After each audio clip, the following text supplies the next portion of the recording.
You know what year it is? 2019. Year one. Year one. Can it be year one, or is it 2019? It's 2019, but it's year one. It's actually, this is the first year that we're starting out in 2019 of what we're about to do in 2019 and beyond is LifeSpring Church. LifeSpring Church. So I'm glad you're here. I'm sort of just a little pumped up, a little excited here. And today is the day that I'm supposed to cast a vision.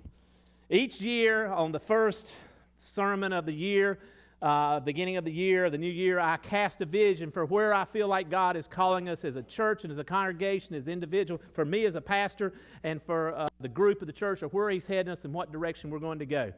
And I'm excited to share that with you today. Now, at the end of last year, we made it a huge announcement. We made a big announcement.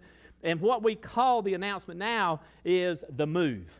In a couple of months or in a couple of weeks, we're going to be moving this congregation, this worship, to our other campus, which is 4 miles down the road at the Langston Church campus. It's right beside Ogeechee Tech, but we're going to be moving it there. But before we move this over there, which will go on March the 4th, no, March 17th. March 17th, St. Patrick's Day, that's March 17th. Before we move over there, there's remodeling and things to do. Inside of your bulletins today, there's information that tells you the timeline of that. What's going to happen is that congregation is going to move over here in the early part of February while we do the remodeling on that structure there to make room for us. It is a smaller venue than this. It's a smaller worship area than this, so there's going to be some adjustments that we have to make. But we're excited about being there because for the first time in the 10 years of the LifeSpring history, we'll have a home. We will be in a place that's ours. It will be our choice of what we do, not dictated by the Spring Hill Suites Marriott, Bullock Academy, or the Wesley Foundation, which is all 3 locations that we have worshiped in over the last 10 years. So we're really excited about that. Now, with that said, I need to cast you a vision. I need to give you a vision of what I feel like the church or what God's calling us to do. Before I give you a vision, I want to read you something. Now, this came from Christianity Today, which is a leading Christian magazine, and the person who wrote this was Aubrey Malphras. And she said this about a vision. She says, vision is essential to a church. However, unlike the values and the mission and the purpose, the vision is more subject to change. It's dynamic, not static. Over time, the vision must be renewed, adapted, and adjusted to the cultural context in which the congregation lives. That change, or the change, takes place only in the margins of the vision, but not at its core. The core, or the Great Commission, does not change. The details of the vision and the words used to convey them, they'll change. The vision provides us with a picture of what the mission will look like as it is realized in its community. The vision gives us a picture of what the mission will look like as it is realized in this community. Now, it's interesting that I'm giving you the vision or giving you an idea or giving you a visual concept of what I see God calling us to do. But before I can talk to us about what we're going to do going forward, I got to talk to you about a little bit about the past. Now, today is January 6, 2019, and today is the day of Epiphany.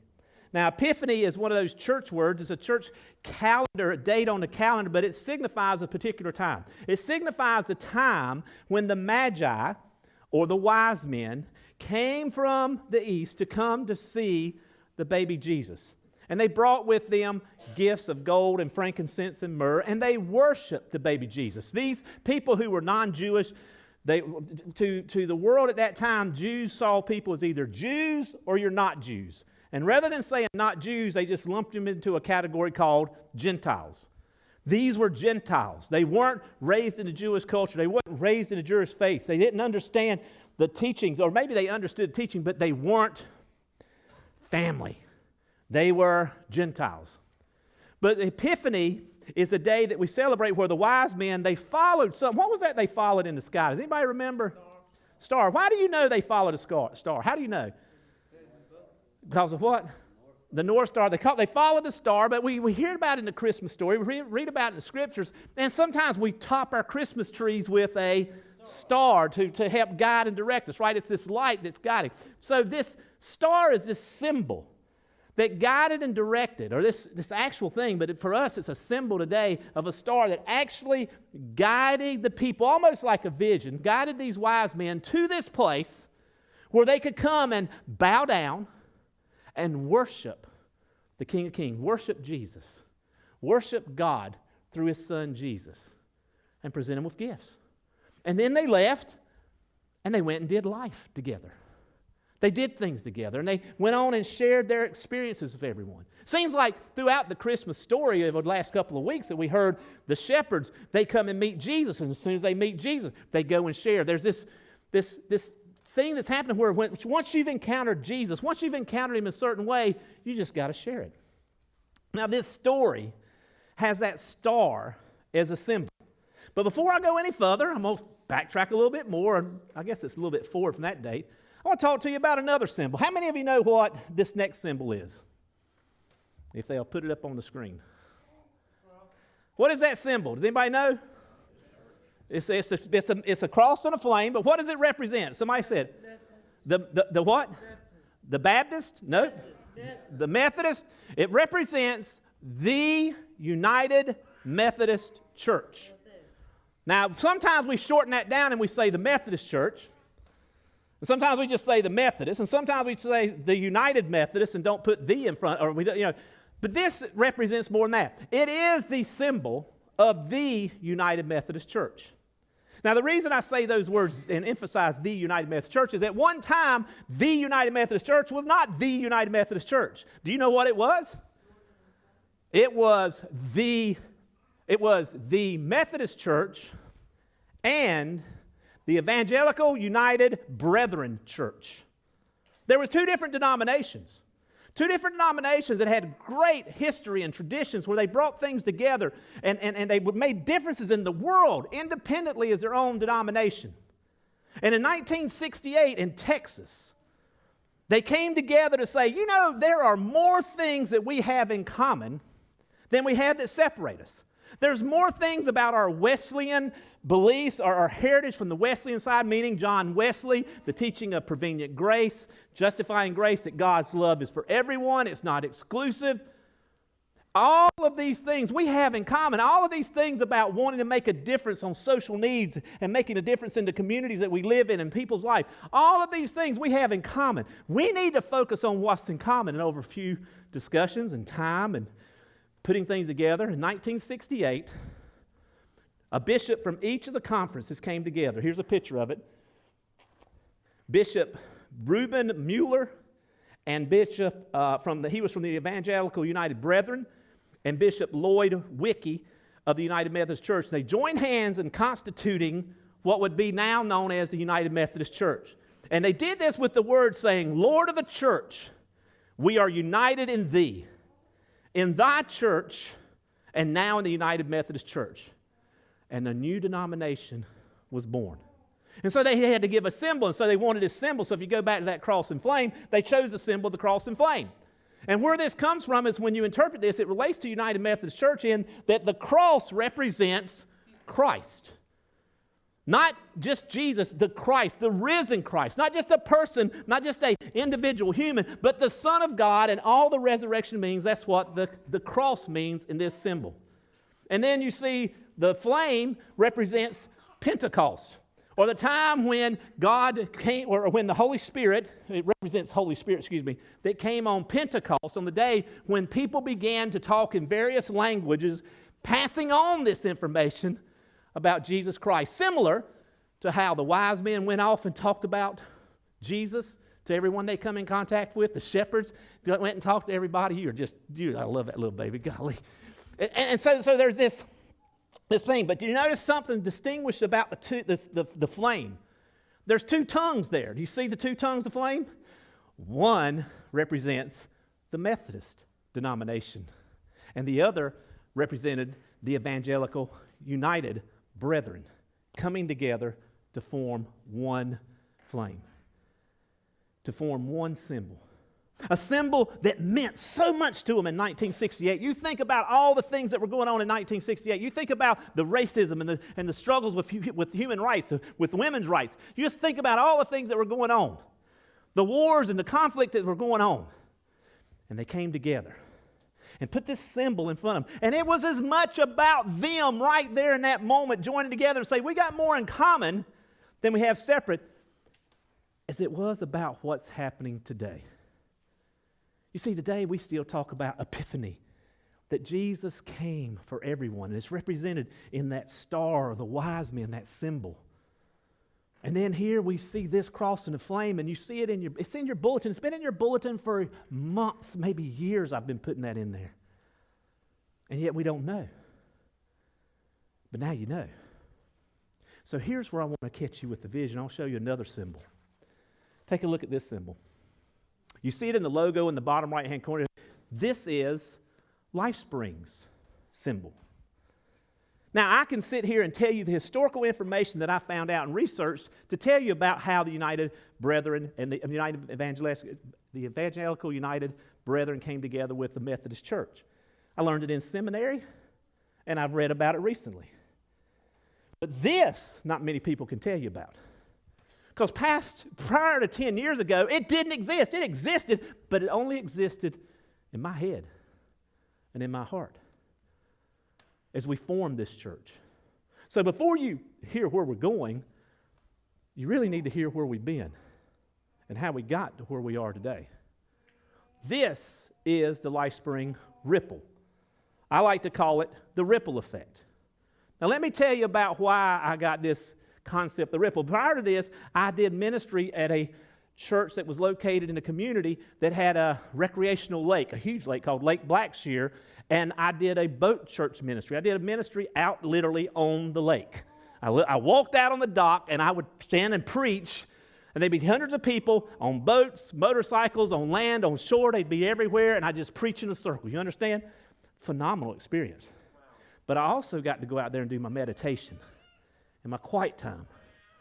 And as I went through that time, I began to notice this thing about the ripple. And as I began to study and pray and meditate on it, and this ripple became, to me, significant to being the symbol of what God wanted us to do for church. You see, the ripple effect has its power of one. The ripple effect always begins with the power of one when it's dropped right in the middle.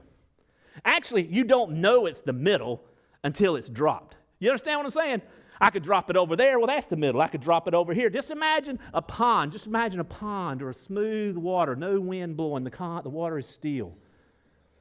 Where is the middle of the ripple? It's wherever the one hits. It doesn't matter if it's here, there, or whatever. It's wherever the one hits. And so the ripple began to be me. What happens when God, when Jesus drops in the middle of my life?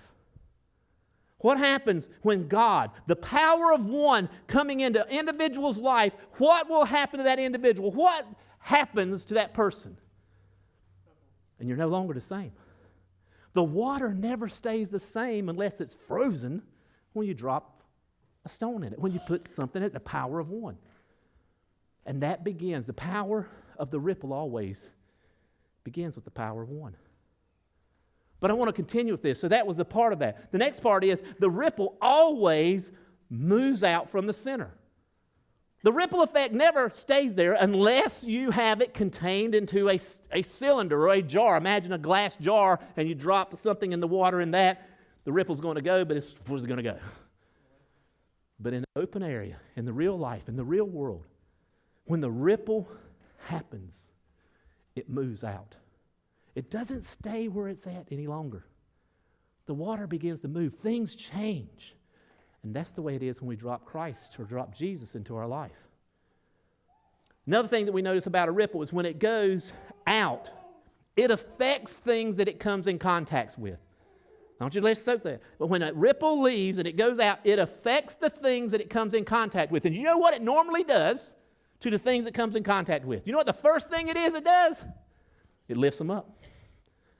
If you drop it, imagine putting a little toy boat in the water or in your bathtub. and you drop something in it. The first thing that ripple does is it comes and it does what? Lifts it up. See, when Christ drops in the middle, when the power of one drops in the middle of your life and you begin to be a ripple effect, what happens is you begin to lift others up. You leave out and it's no longer about you. You begin to have a purpose. You begin to go out and do things and you begin to lift others up. And let me tell you the second thing I noticed. We used to do this. You used to put little boats out and do stuff and we'd have a race. So how did you get the race to get your boat to move if there's no wind? We would throw stones. And you throw a stone behind the boat, the direction you want to go, and what would happen? It would lift it up, and what would that little ripple do? Move it along. See, when we drop Christ in the middle of us as a church, when you drop Christ in the middle of your family, when you drop Christ in the middle of your work, when you drop Christ in the middle of your life, when you drop the power of one in the middle of you, it begins to have a ripple effect. It moves out from the center. You begin to lift other people up. You begin to help them move along on their path. The other thing that we noticed about a ripple is that a ripple, when it comes to a barrier, imagine that there's a swamp tree or something, or there's a pole or something sticking up that's down into the mud and the dirt and the pond is around it. You know what I'm saying? Like a little swamp tree or something. And the ripple comes and it hits that tree. Do you know what a ripple does? It does something amazing. It doesn't stop. A ripple doesn't stop. It comes and it hits the object, and you know what it does? It separates, goes around the obstacle, and does what? Stays separated, doesn't it? Doesn't it stay separated? No. It comes back together, though it was never separated before. When we looked at this and when I prayed over this, this is what God was saying is you're going to run into obstacles on what I'm calling you to do. You're going to run into obstacles of what God's calling you to do in your life. And they're going to be there. You can't do anything about them. Sometimes you can. When that ripple starts to move and it hits them, we split. We go around and we reconnect. And then we move on the way that God's called us. And that's what I felt like he was giving me the vision inside. That's what you're going to need to do. And people, that's what we've been living through. Moving from one location to another.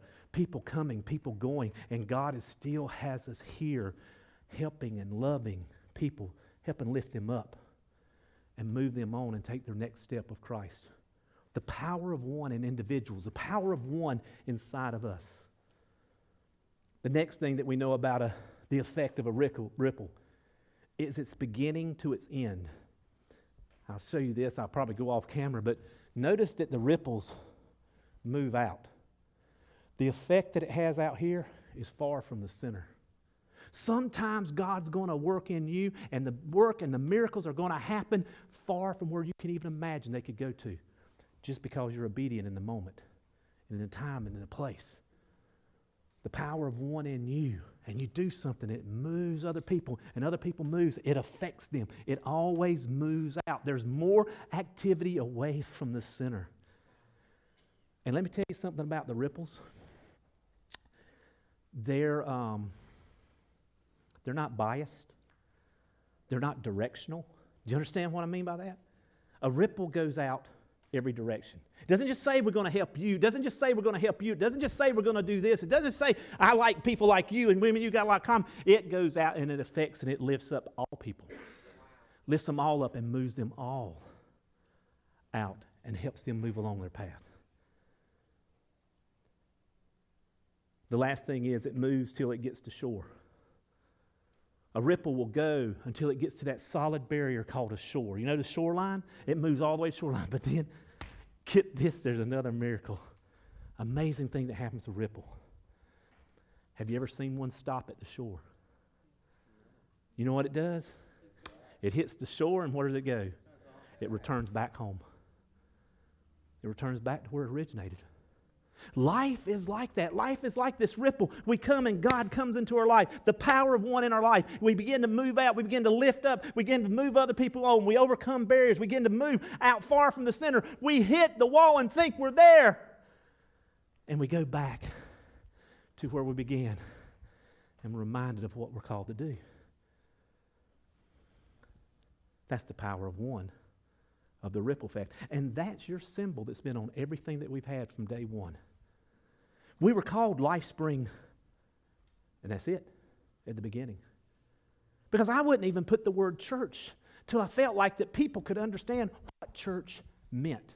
Not what church was being said that it was, but what church was being lived out to be. Sacrificing for one another. Meeting people where they are, not judging people, helping people. Being a friend. Not knowing all the answers, but just journeying with somebody as they find the answers. And maybe not thinking that you know it all, but maybe that there's people here that may be less educated. Maybe less spiritual. Maybe not as far along in their walk with Christ as you are. And you can still learn to improve your walk by being around them and loving and serving them where they are. Because as you help others, as you help lift them up and move them along, you're moving along as well. Now, there's a story in the Bible. 2 of my favorite books in the Bible is where many of these things stem from.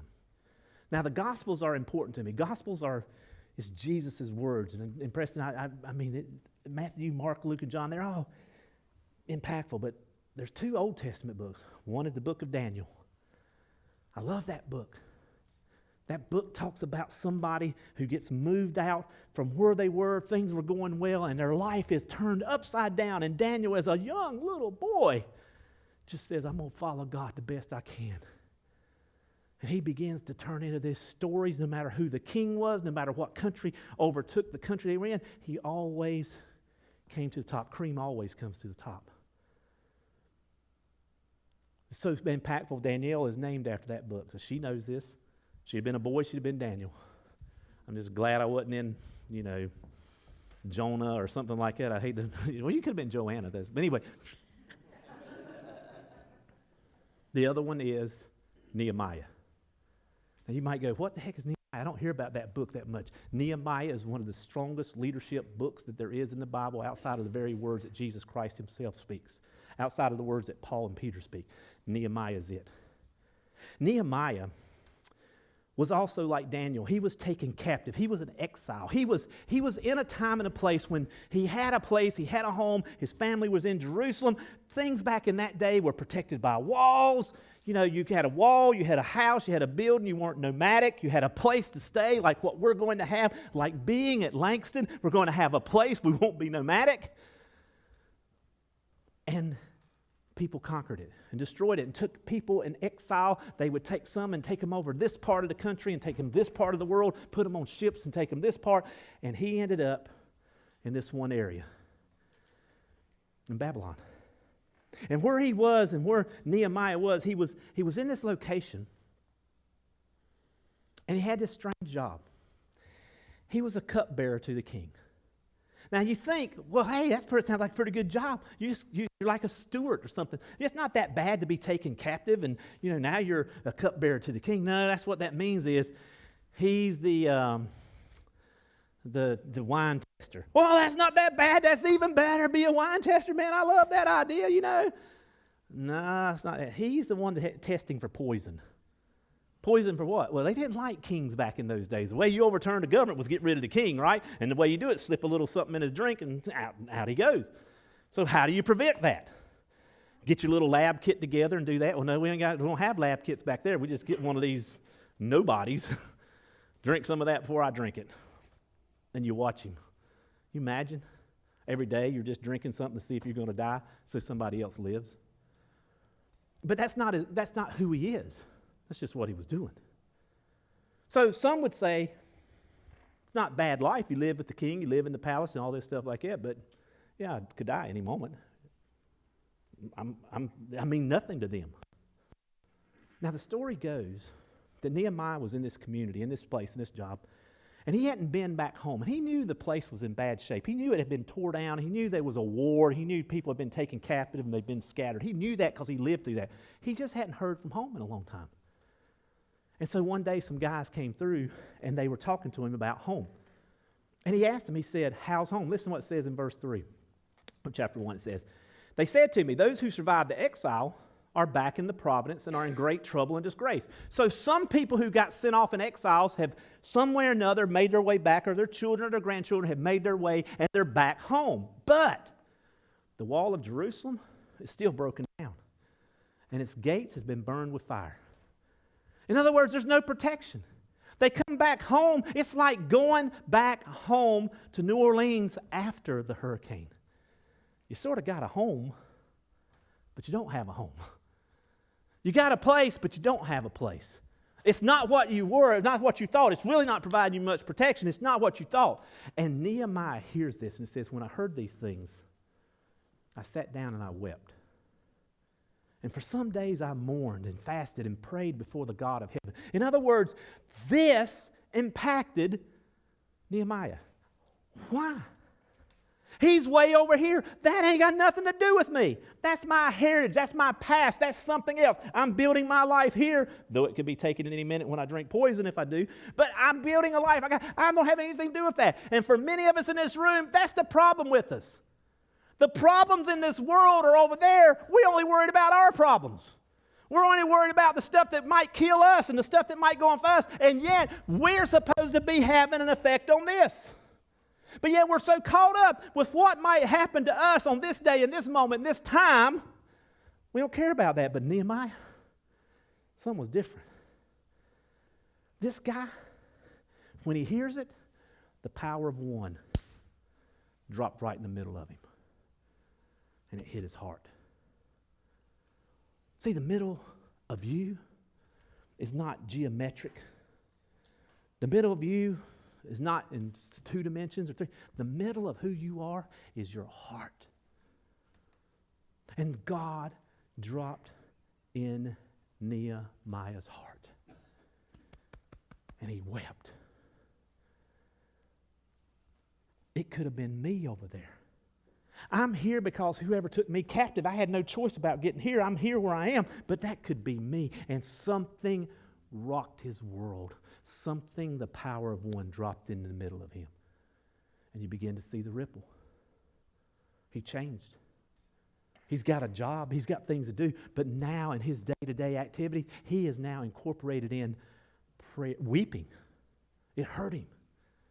He incorporated prayer and fasting. Maybe he was doing that already, but now it's focused. Now I'm praying and fasting because I know that's my purpose. That I've got to do this to help. He's praying. Doesn't mean his situation's changed. He still had to go to work the next day.